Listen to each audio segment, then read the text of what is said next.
माना कि मंजिलें मिलती है मुकद्दर से, लेकिन कोशिशें जरूरी है रास्ते बनाने के लिए।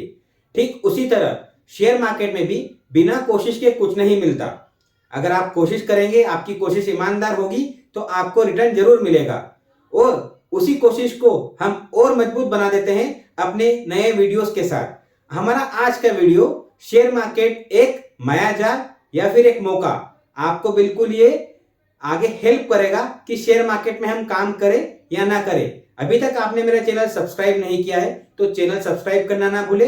वीडियो पसंद आए तो लाइक करना मत भूलिएगा। हमारा आज का टॉपिक हम शुरू करते हैं यहीं से कि शेयर बाजार एक मायाजाल है या एक मौका है।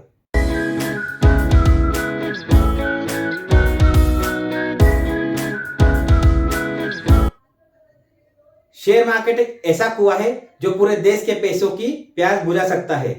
स्कैम वेब सीरीज का ये डायलॉग आपने बखूबी सुना होगा।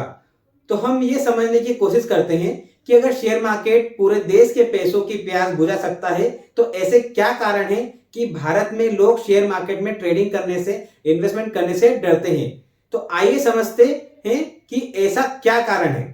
दोस्तों, हमारे वीडियो को शुरू करने से पहले आपको मैं ये बता दूं कि भारत में इन्वेस्टमेंट करने के लिए, निवेश करने के लिए कौन कौन से प्रोडक्ट्स अवेलेबल है और उनका रिटर्न क्या है। सबसे पहले बात करते हैं हम एफडी की, फिक्स डिपॉजिट की। तो फिक्स डिपॉजिट में क्या रिटर्न मिलता है? 5 से 6%। आपका पैसा डबल होगा 13 से 14 साल में। उसके बाद अगर हम बात करें सेविंग अकाउंट की, बैंक में जो सेविंग अकाउंट होता है वहां क्या रिटर्न मिलता है? 2 से 3%। आप कैलकुलेट करेंगे तो 2 से 3% ही आएगा। इस हिसाब से हमारा पैसा कम से कम 20-22 साल में डबल होगा।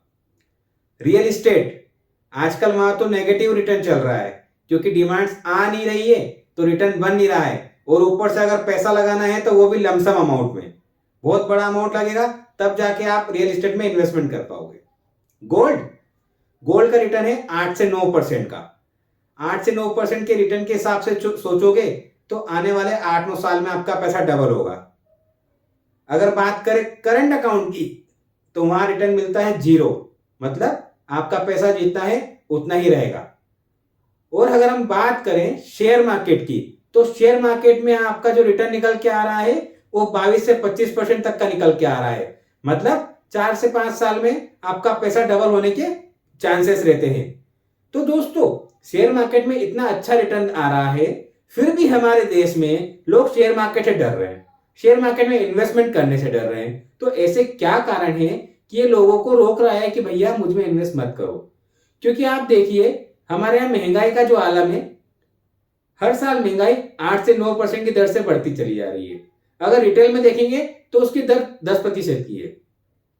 तो हम जहां भी इन्वेस्टमेंट कर रहे हैं, हमारा जहां भी हम निवेश कर रहे हैं, हम ये उम्मीद करते हैं कि रिटर्न कम से कम 10% से ऊपर तो निकल के आए। क्यों?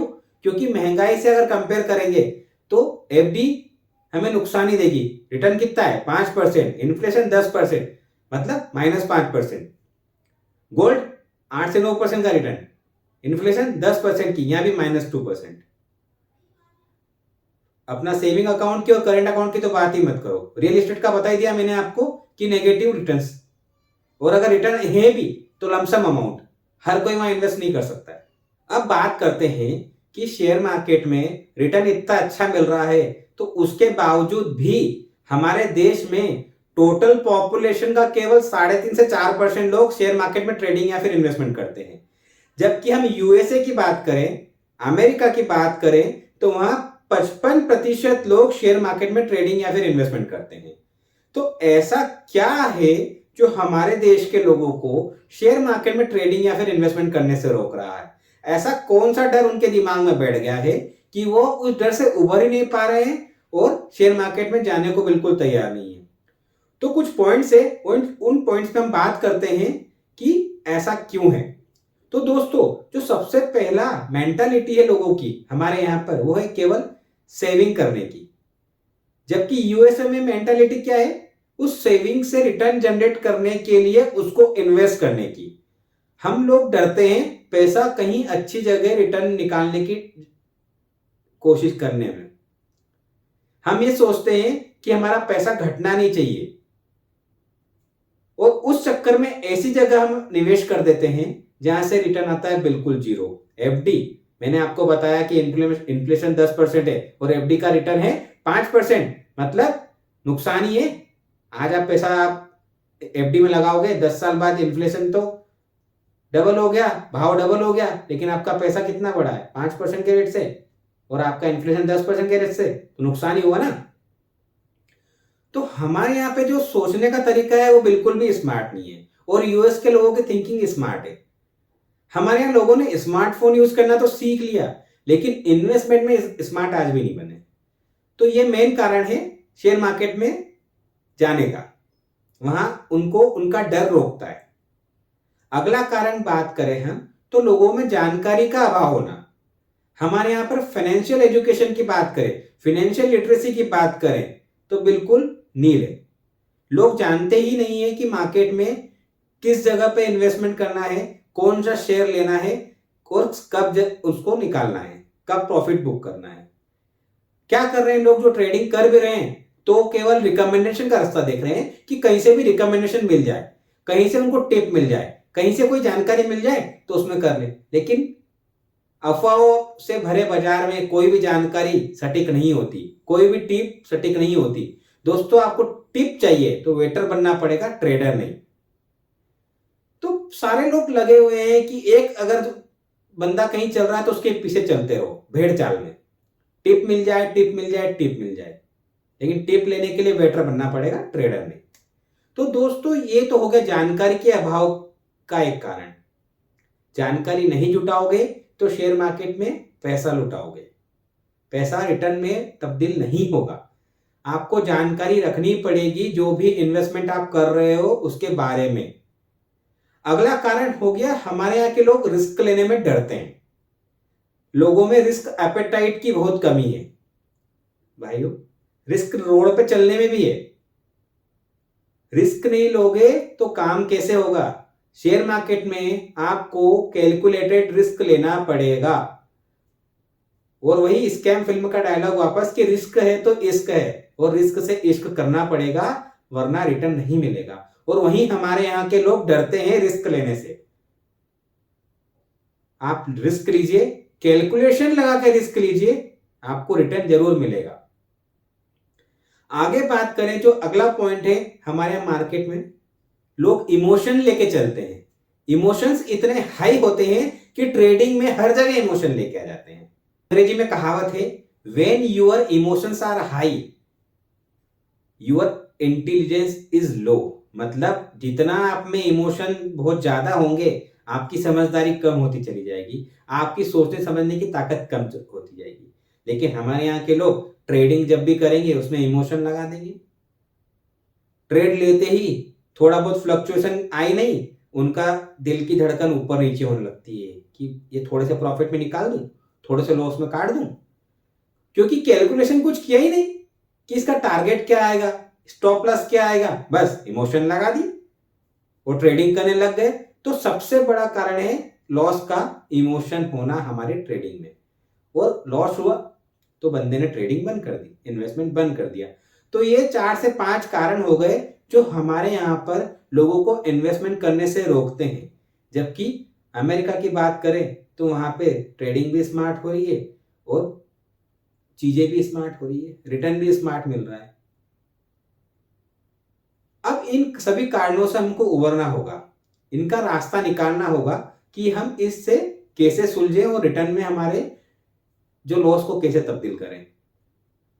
अब हम बात करते हैं कि जो मैंने पॉइंट्स आपको बताए हैं उनको हम निग्लेक्ट करके और मार्केट में एक अच्छी रिसर्च करके, एक अच्छा कैलकुलेशन करके कैसे अपने इन्वेस्टमेंट से रिटर्न अच्छा निकाल सकते हैं। तो दोस्तों, अगर मार्केट में आपको, शेयर मार्केट में आपको ट्रेडिंग करना है, इन्वेस्टमेंट करना है, तो कुछ बातें आपको जरूर याद रखनी पड़ेगी।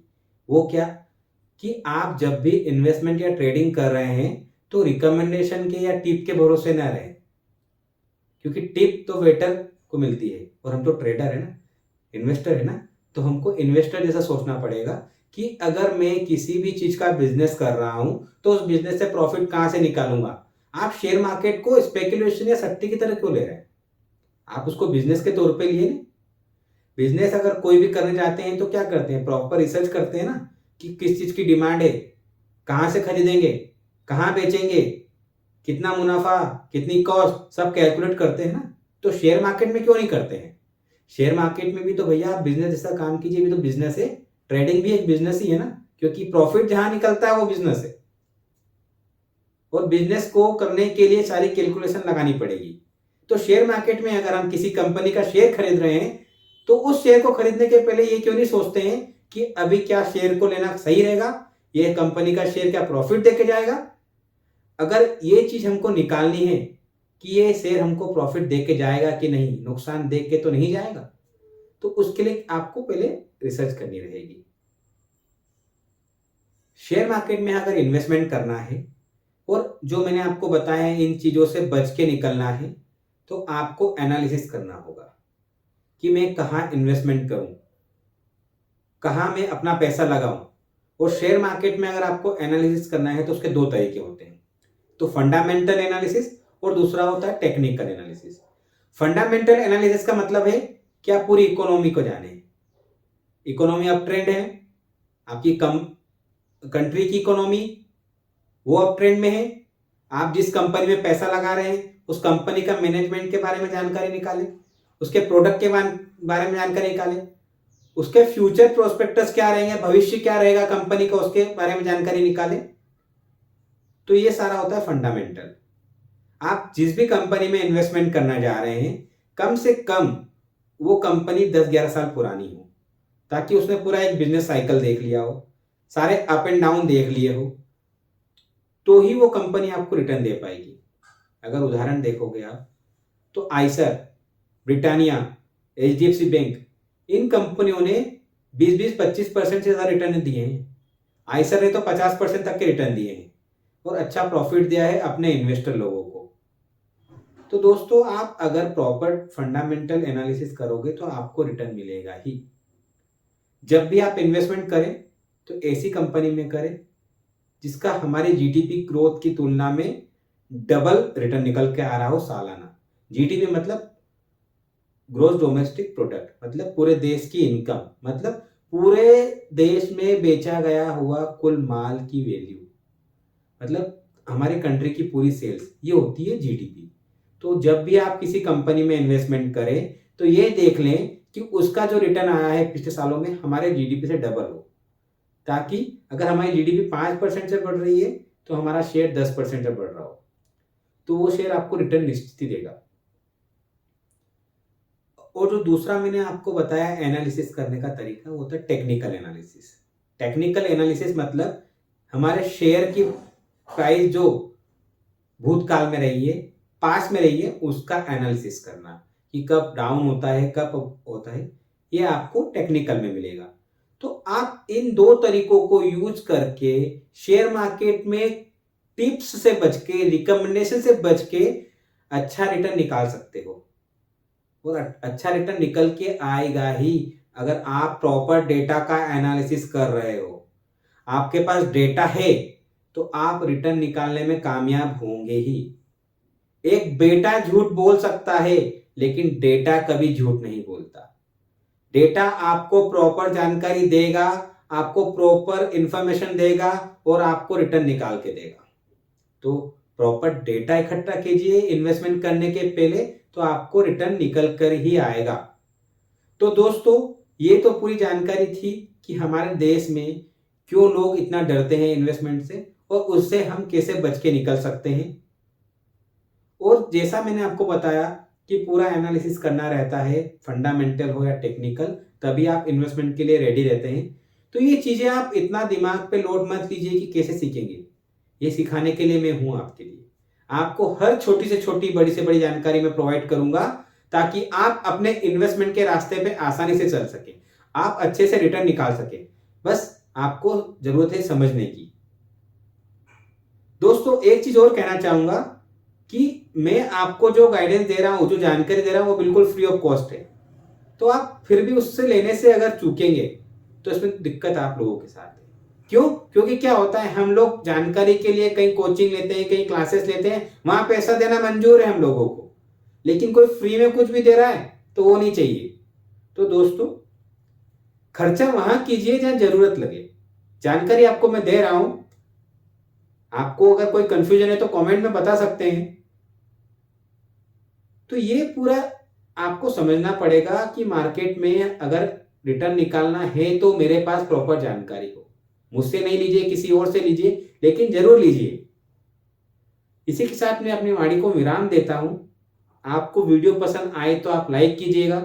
चैनल सब्सक्राइब अभी तक नहीं किया है तो चैनल सब्सक्राइब कीजिएगा। कमेंट करना ना भूलें और वीडियो को शेयर करना ना भूलें।